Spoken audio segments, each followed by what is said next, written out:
నమస్కారం వార్తలకు స్వాగతం. ముందుగా ముఖ్యాంశాలు. సమర్థవంతంగా తమ ఓటు హక్కును వినియోగించుకున్న ప్రజలు. ఓటు హక్కును వినియోగించుకున్న ప్రజా ప్రతినిధులు.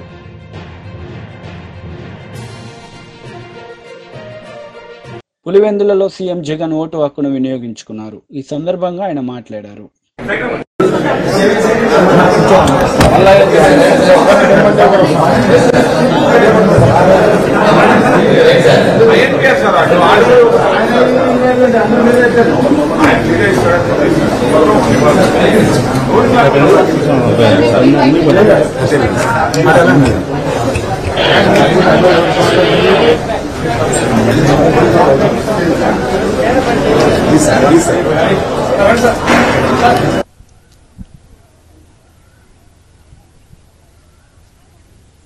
జనసేన టీడీపీ అధ్యక్షులు పవన్ కళ్యాణ్, చంద్రబాబు నాయుడు తమ ఓటు హక్కును వినియోగించుకున్నారు. ఈ సందర్భంగా వారు మాట్లాడారు.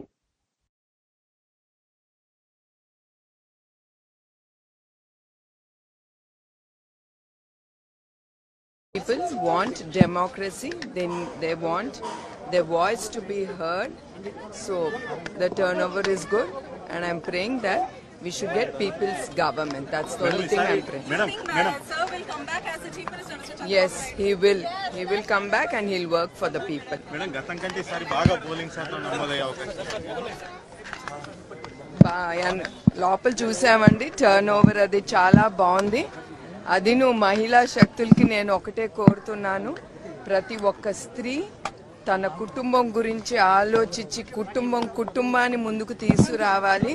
ఎందుకంటే స్త్రీ అనేసరికి మనం కుటుంబం గురించి ఆలోచిస్తాం, మన బిడ్డల గురించి, వాళ్ళ ఉద్యోగాల గురించి, మన ఇంట్లో ఉండే మన భర్త గురించి ఆలోచిస్తాం. కనుక స్త్రీల్ని ముందుకి వచ్చి వాళ్ళ ఇంట్లో కుటుంబం సుఖ సంతోషాలతో ఉండాలని మనం కోరుకుంటాం. గనక మహిళా శక్తి కదిలి రావాలని నేను కోరుతున్నానండి. పార్లమెంట్ ఎన్నికల సందర్భంగా సిద్దిపేట జిల్లాలోని తమ సొంత గ్రామం చిత్తమడకలో తమ ఓటు హక్కును వినియోగించుకున్నారు బీఆర్ఎస్ అధినేత మాజీ ముఖ్యమంత్రి కేసీఆర్ దంపతులు.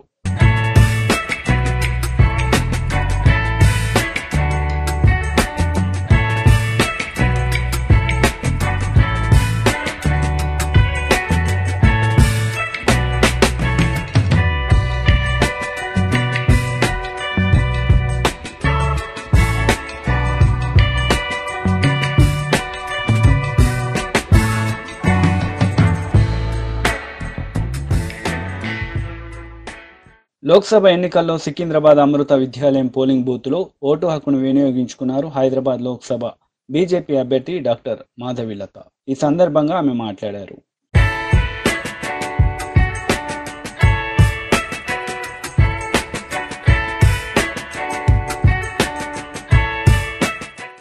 లోక్సభ ఎన్నికల్లో బీజేపీ ముఖ్య నేతలు తమ ఓటు హక్కును వినియోగించుకున్నారు. ఓటు హక్కును వినియోగించుకోవాల్సిన బాధ్యత ప్రతి భారతీయుడిపై ఉందని వారు తెలిపారు.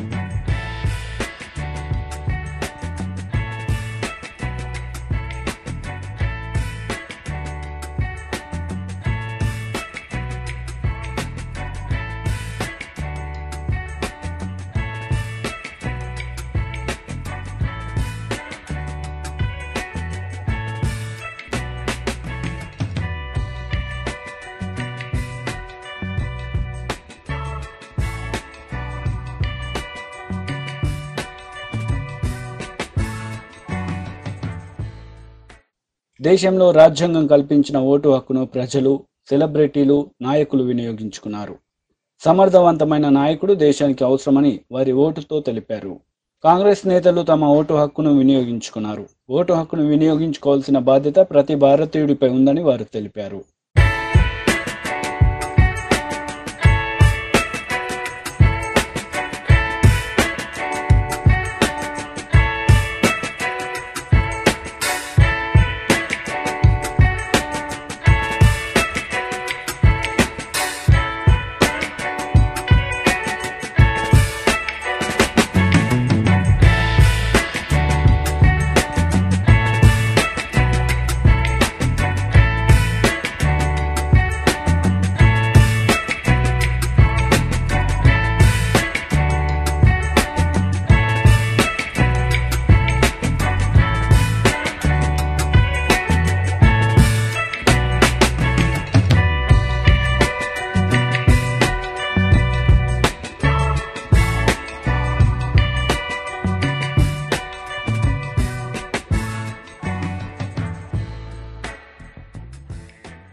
రాజ్యాంగం కల్పించిన ఓటు హక్కును వినియోగించుకోవాల్సిన బాధ్యత ప్రతి భారతీయుడిపై ఉందని మాజీ మంత్రి కేటీఆర్ అన్నారు. ఈ సందర్భంగా మీడియాతో ఆయన మాట్లాడారు.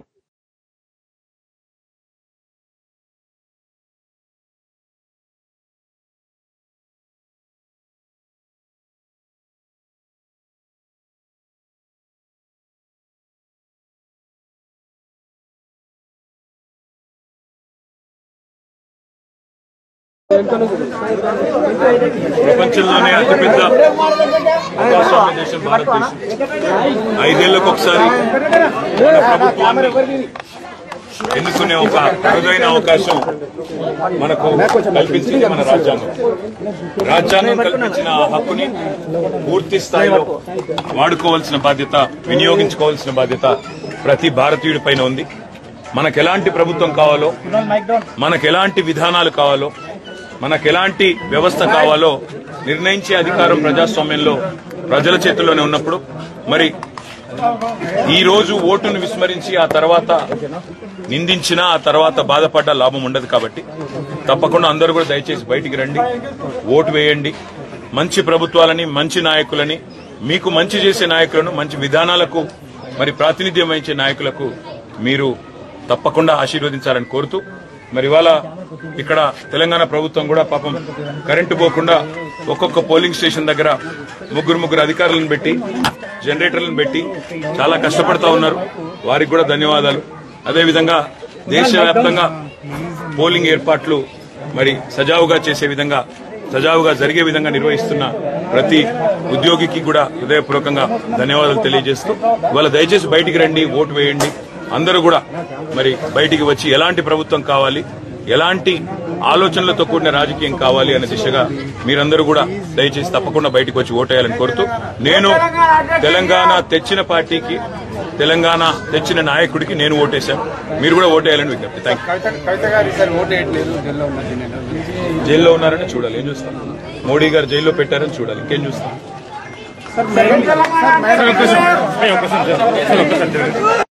సజ్జల రామకృష్ణారెడ్డి మీడియా సమావేశం నిర్వహించారు. ఈ సందర్భంగా పలు అంశాలపై ఆయన మాట్లాడారు. ఎస్టీ, బీసీ, మైనారిటీ వర్గాల కోసం, మహిళల కోసం, పేద వర్గాల కోసం అహర్నిశలు పాటుపడే వాళ్ళ సంక్షేమం కోసం, వాళ్ళ అభివృద్ధి కోసం ఆ వర్గాలన్నీ, ముఖ్యంగా మహిళలు ఈరోజు ఉదయం పోలింగ్ మొదలైనప్పటి నుంచి ఇప్పటికి కూడా ఎంత ఉత్సాహంగా పాల్గొన్నారో చూస్తే ఆశీస్సులు ఎవరికున్నాయనేది ప్రత్యేకంగా చెప్పాల్సిన అవసరం లేదు. ప్రజల కోసం పాటుపడితే, ప్రజల్లో మమేకమైతే దీవెనలు ఎలా ఉంటాయి అని జగన్మోహన్ రెడ్డి గారు ఆశించారో అవి ఈరోజు పోలింగ్ సరళిని గాని, సుదీర్ఘంగా క్యూలు గట్టి గంటల తరబడి నిరీక్షించి వేయడంలో కానీ ఆ అభిమానం, ఆ ఆశీస్సులు ప్రతిబింబించాయి. ఇంతకుముందే ఎన్నికల కమిషన్ ఇక్కడ చీఫ్ ఎలక్టరల్ ఆఫీసర్ ప్రకటించిన ప్రకారం 75%. ఇంకా రాష్ట్ర వ్యాప్తంగా చాలా పోలింగ్ బూతుల దగ్గర ఇంకా లాంగ్ క్యూలు ఉన్నాయని వార్తలు వస్తున్నాయి. 2019లో ఇలాగే ఐ థింక్ 79%, 80% పోలింగ్ అయినట్టుంది. ఉప్పెనలాగా ఎలా అయితే ఆ రోజు ప్రభుత్వ వ్యతిరేకత కనిపించిందో, బహుశా చాలా అరుదుగా కనిపించే ప్రభుత్వ సానుకూలత ఈరోజు ఇంత ఉప్పెనలాగా క్యూ కట్టిన ఓటర్ల దీంట్లో కానీ, ఓటింగ్ సరళిలో కానీ, ఇంత భారీ పోలింగ్లో కానీ కనిపిస్తోందని స్పష్టంగా అర్థమవుతోంది. ఇది చాలా అరుదుగా ఉండే అంశం. మొత్తం మీద ఏదైనా సరే బ్యాలెట్ బాక్సుల్లో ఈవీఎంలో నిక్షిప్తమైంది. దాని గురించి ఎక్కువ లోతుకు పోవాల్సిన అవసరం లేదు. ఎవరి అంచనాలు వాళ్ళు వేసుకోవచ్చు. కానీ ఒకటైతే అంతిమంగా ప్రజలది విజయం అవుతుంది. ఈసారి స్పష్టంగా ఒక నిర్ణయానికి ముందే వచ్చినట్టుగా ఎలాంటి విశ్లేషకులు ఎన్నైనా చెప్పొచ్చు, లేదా పోలింగ్ దీనికి సంబంధించి అంచనాలు కట్టే వాళ్ళు ఏమైనా చెప్పొచ్చు, కానీ అంతిమంగా ప్రజలది విజయం అవుతుంది.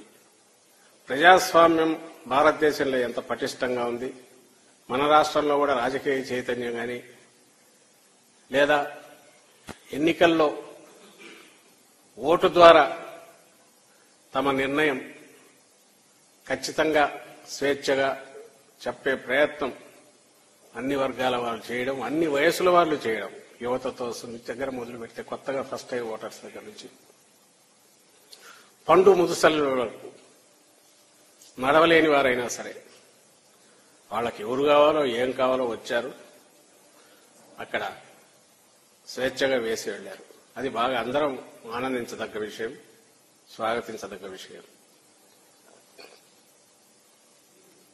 పోతే ప్రజల కోసం నిలబడిన వాళ్ళ కోసం ఎలా ప్రజలు కూడా నిలబడతారనేది ఒక పక్క కనపడుతుంటే, మరో పక్క దారుణమైన విషయం ఏమంటే ఇప్పటికే ప్రచారం దగ్గర నుంచే నిస్పృహగా కొట్టుకుపోతున్న తెలుగుదేశం పార్టీ పోలింగ్ రోజు వచ్చేసరికి దాని డెస్పరేషన్, ఆ నిస్పృహ, ఆ నైరాశ్యం ఎంత పరాకాష్ఠకు పోయినాయో, ఏ రకంగా తట్టుకోలేక రెచ్చిపోయాయో టీడీపీ కార్యకర్తలను పడే గూండాలు కానీ లేదా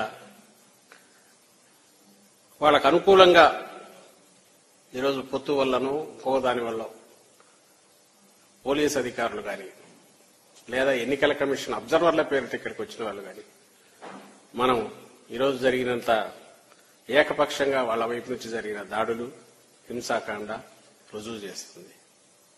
ఆ డెస్పరేషన్ కనిపిస్తుంది అందులో. దాంతో నుంచి వచ్చి ఎట్లాగైనా సరే ఏదో ఒక రంగం పోలింగ్ని అడ్డుకోవాలనే దుస్సాహసం కూడా వాళ్ళ వైపు నుంచి కనపడుతోంది. దురదృష్టకరం ఏంటంటే ఇక్కడికి వచ్చిన అబ్జర్వర్ల పేరిట ముఖ్యంగా మాచర్ల పల్నాడు జిల్లా మీద అయితే ఆల్మోస్ట్ ఒక ఇనుప తెర చుట్టూ చేసినట్టే, బందికానాల్లో చేసినట్టే చేశారు. నిన్న మొన్నటి నుంచి మొదలైంది, ఈరోజు పరాకాష్ఠకు చేరింది. ఎన్ని చోట్ల దాడులకు తెగబడ్డారో పద్ద నుంచి చూస్తూనే ఉన్నారు. రాష్ట్రమంతా టీడీపీ గుండాలు స్వేచ్ఛగా విచ్చలవిడిగా విశృంఖలంగా రోడ్ల మీద కర్రలు పట్టుకునో కత్తులు పట్టుకునో మారణాయుధాలతో తిరగడం, అటాక్ చేయడం. పొద్దునే చిత్తూరులోనే కత్తిపోటుతో మొదలైంది వాళ్ళ పోలింగ్ ఏజెంట్, వైఎస్ఆర్సీపీ ఏజెంట్ మీద అటాక్ చేయడం. ఇంకా నర్సరావుపేటలో చూశారు. వార్తలు ముగించే ముందు ముఖ్యాంశాలు మరోసారి. సమర్థవంతంగా తమ ఓటు హక్కును వినియోగించుకున్న ప్రజలు.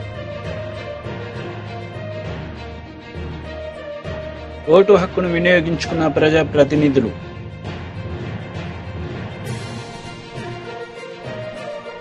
ఈ వార్తలు ఇంతటితో సమాప్తం. తిరిగి ప్రసారమయ్యే వార్తలు మళ్ళీ కలుద్దాం. అంతవరకు సెలవు. నమస్తే.